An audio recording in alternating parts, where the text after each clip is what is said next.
హైదరాబాద్ లో వినాయక నిమజ్జన సందడి కనపడుతుంది, కోలాహలంగా ఉన్న పరిస్థితి. ప్రస్తుతం మనం ఇక్కడ ఏదైతే ముంజాయి మార్కెట్ సర్కిల్లో ఉన్నామో ఇక్కడ నుండి పెద్ద ఎత్తున విగ్రహాలు హుస్సేన్ సాగర్ కి నిమజ్జనం కోసం వెళ్తుంటాయి. సో ఈ క్రమంలో కూడా ఇప్పటికే ఈ నిమజ్జనానికి సంబంధించిన శోభాయాత్ర ప్రారంభమైంది. మనం ఇక్కడ చూడొచ్చు, ఒక్కొక్కరుగా కూడా వెళ్తున్నారు. అదేవిధంగా ఇక్కడ నుండి బాలాపూర్ ఏదైతే గణేశుడు కూడా ఇక్కడ హుస్సేన్ సాగర్ నిమజ్జనానికి కూడా వెళ్తారు. సో ఈ క్రమంలో కూడా ఇక్కడ పెద్ద ఎత్తున ఏదైతే భాగ్యనగర్ గణేష్ ఉత్సవ సమితి ఆధ్వర్యంలో కూడా ఏర్పాట్లు పూర్తి చేశారు. అదేవిధంగా ఇటు మంచినీటి సౌకర్యం, అదేవిధంగా అన్ని ఏర్పాట్లు అయితే పూర్తి చేసినారు. పోలీసులు కూడా భారీ బందోబస్తు ఏర్పాటు చేశారు. అదేవిధంగా ట్రాఫిక్ ఆంక్షలు కూడా విధించిన పరిస్థితి కనిపిస్తుంది. సో ఇక్కడ నుండి ట్రాఫిక్ ని కూడా మళ్లించారు. ట్రాఫిక్ ఆంక్షలు కూడా పెట్టిన నేపథ్యంలో కూడా ఓన్లీ వినాయక నిమజ్జనానికి సంబంధించిన ఏదైతే ఇవే వెళ్తున్న పరిస్థితి, శోభాయాత్ర వెళ్తున్న నేపథ్యంలో కూడా ఇక్కడ ఈ సర్కిల్లో ఇటు కోటి నుండి, అదేవిధంగా నాంపల్లి నుండి, అదేవిధంగా ఆబిడ్స్ నుండి కావచ్చు, మరోవైపు చాంద్రాయనగుట్ట పాత బస్సు నుండి కూడా విగ్రహాలు వస్తుంటాయి. సో ఈ క్రమంలో కూడా ప్రస్తుతం మనతో పాటు కొంతమంది ఇక్కడ భక్తులు ఉన్నారు. సార్ గోషామాల్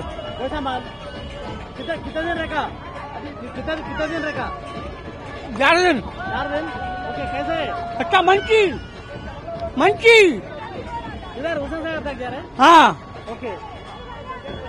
సో మొత్తంగా అంటే 4 రోజుల నుండి ఇక్కడ అంటే ఉన్న పరిస్థితి. వీళ్ళు అదే హుస్సేన్ సాగర్ కి నిమజ్జనానికి కూడా వెళ్తున్నారు. సో ఈ క్రమంలో కూడా ఇక్కడ పెద్ద ఎత్తున ఏదైతే బుజ్జి వినాయకుల్ని నిద్ర పెట్టుకుని కూడా గణపతి బప్ప మోరియా ఆదాలడ్డు కాళీ అంటూ కూడా మాట్లాడుతున్న పరిస్థితి. సో ఈ నేపథ్యంలో కూడా ఇక్కడ మహిళ ఉన్నారు. गोशामेल या बहुत अच्छा है. बोलो गणेश महाराज की. बहुत सालों से कर रहे, याद ही नहीं है कहाँ से कब से कर रहे. बहुत सालों से कर रहे हम लोग. या विसर्जन या థ్యాంక్ యూ. ఏదైతే చాలా సంవత్సరాల నుంచి కూడా ఇక్కడ వినాయక నిమజ్జనాలు అంటే వినాయకుని పెట్టి నిమజ్జనం చేస్తున్న నేపథ్యంలో కూడా పెద్ద ఎత్తున ఇటు మహిళలు, అదేవిధంగా ఇటు వృద్ధులు, పిల్లలను తేడా లేకుండా కూడా ఇక్కడ నిమజ్జనానికి కూడా పోటీ పడుతున్న పరిస్థితి కనిపిస్తుంది. సో ఈ క్రమంలో కూడా మరికొద్ది సేపట్లో కూడా బాలాపూర్ గణేశుడు నిమజ్జనానికి బయలుదేరుతాడు. ఇక్కడ నుండే బయలుదేరుతున్న నేపథ్యంలో కూడా సో ఇక్కడ ఏర్పాట్లు అయితే అన్ని పూర్తి చేశారు. అదేవిధంగా ఇక్కడికి కేంద్ర హోంమంత్రి అమిత్ షా కూడా రావాల్సి ఉంది, కానీ ఇంత రాలేదు. సో కొన్ని కారణాల వల్ల ఆయన పర్యటన రద్దయిన పరిస్థితి కనిపిస్తుంది.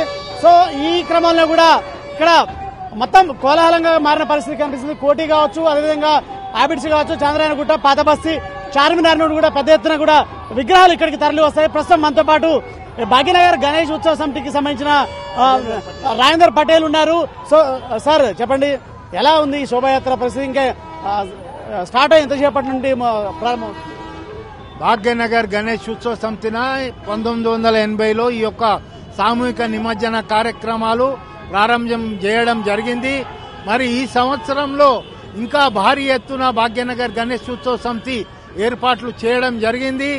మరి ముఖ్యంగా మొబైల్ మెడికల్ క్యాంపులు ఏర్పాటు చేయడం జరిగింది. అక్కడక్కడ భోజనం ఏర్పాటు చేయడం జరిగింది. ప్రసాద వితరణ ఏర్పాటు చేయడం జరిగింది. మంచినీటి సౌకర్యం ఏర్పాటు చేయడం జరిగింది. 3 జాగాల్లో మరి భక్తి సంగీతాలు కూడా ఏర్పాటు చేయడం జరిగింది. మరి తొలుత ఈ యొక్క ప్రభుత్వము నత్తనడక కొన్ని ఏర్పాట్లు సరిగా కాకున్నా ఇప్పుడు భారీగానే ఏర్పాట్లు చేయడం జరిగింది. రేవంత్ రెడ్డి గారు భాగ్యనగర్ గణేష్ ఉత్సవ సమితితో సమన్వయం చేసుకుంటూ మరి ఈ ఏర్పాట్లను భారీగానే చేయడం జరిగింది. ముఖ్యంగా వినాయక్ సాగర్ దగ్గర భారీ క్రేన్ల ఏర్పాట్లు చేయడం జరిగింది. మరి అట్లాగే గజ ఈతగాలను కూడా ఇక్కడ పెట్టడం జరిగింది. మరి అట్లాగే మహిళా అశ్విక దళాలను, పోలీసు వ్యవస్థను పటిష్టంగా బందోబస్తు చేయడం జరిగింది. మరి అట్లాగే అడుగడుగున సీసీ కెమెరాలను పెట్టడం జరిగింది. మరి భక్తులు ఏదైతే 30 నుంచి 40 లక్షల మంది ఈ యొక్క ఉత్సవాల్లో పాల్గొంటున్నారు. మరి వారందరూ కూడా పెద్ద ఎత్తున మొత్తం ఎన్ని గణనాథులు నిమజ్జనం అవుతారు? విగ్రహాలు అధికారికంగా 1,80,000 విగ్రహాలు నగరం చుట్టుపక్కల పెట్టడం జరిగింది. మరి ఈ రోజు కనీసం 1,25,000 పైన విగ్రహాలు ఈ యొక్క నిమజ్జన కార్యక్రమాలు చేసుకోవడానికి విచ్చేస్తున్నాయి. మరి అట్లాగే అమిత్ షా గారు కొన్ని ముఖ్యమైన పనులు ఉండడం కారణంగా రావడం లేదు. పీఠాధిపతులు మరి అట్లాగే మండలాధీశులు మరి కేంద్ర మంత్రులు కిషన్ రెడ్డి గారు, బండి సంజయ్ గారు, మిగతా అందరూ కూడా 2 గంటలకి ఇక్కడ తమ యొక్క సందేశాన్ని ఇస్తారు. మరి ఈ యొక్క భక్తులందరూ కూడా ఇక్కడ ముఖ్యంగా ఆ టైంలో గుమిగూడవలసిందిగా నేను విజ్ఞప్తి చేస్తున్నా. సార్ ఇప్పుడు ఈ మోంజాయి మార్కెట్ సర్కిల్ నుండి ఎక్కడెక్కడ నుండి విగ్రహాలు వెళ్తాయి సార్? ముఖ్యంగా బాలాపూర్ వినాయకుడు మొదటగా అక్కడ స్టార్ట్ అవుతాడు. తీగల్కుంట, గౌలీపుర, శాలీబండ ఇవన్నిటి నుంచి చార్మినార్ నుంచి వచ్చేస్తారు. అట్లానే శ్రద్ధాబాద్, సైదాబాద్ నుంచి కూడా ఇక్కడి నుంచి వచ్చేస్తాయి, రామంతపూర్ నుంచి. ఇవన్నీ కూడా మరి పెద్ద ఎత్తున ఈ యొక్క విగ్రహాలు మరి రాబోతున్నాయి. మీరందరూ కూడా దర్శించవలసిందిగా నేను కోరుతున్నా. సార్ మొత్తంగా పోలీసులు కూడా ప్రత్యేక భద్రతలు కూడా ఏర్పాటు చేసిన పరిస్థితి. అదేవిధంగా ప్రత్యేక మొబైల్ టీములు ఏర్పాటు చేశారు.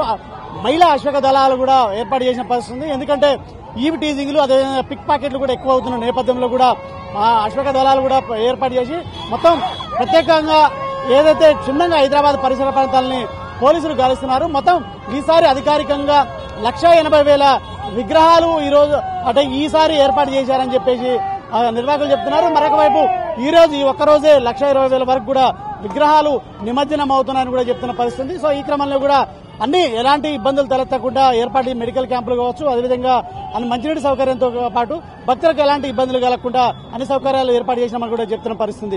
మరికొద్ది సేపట్లో బాలాపూర్ గణేష్ కూడా బయలుదేరతారు. ఇక్కడ నుండి ఏదైతే హుస్సేన్ సాగర్ కు బయలుదేరి అక్కడ నిమజ్జనం అవుతారు. సో ఈ క్రమంలో కూడా అక్కడ మొత్తం కోలాహలంగా మారింది ఈ పరిసర ప్రాంతాలను కూడా చెప్పొచ్చు. కెమెరామెన్ గిరితో శ్రీనివాస్, మెగా 9 టీవీ, హైదరాబాద్.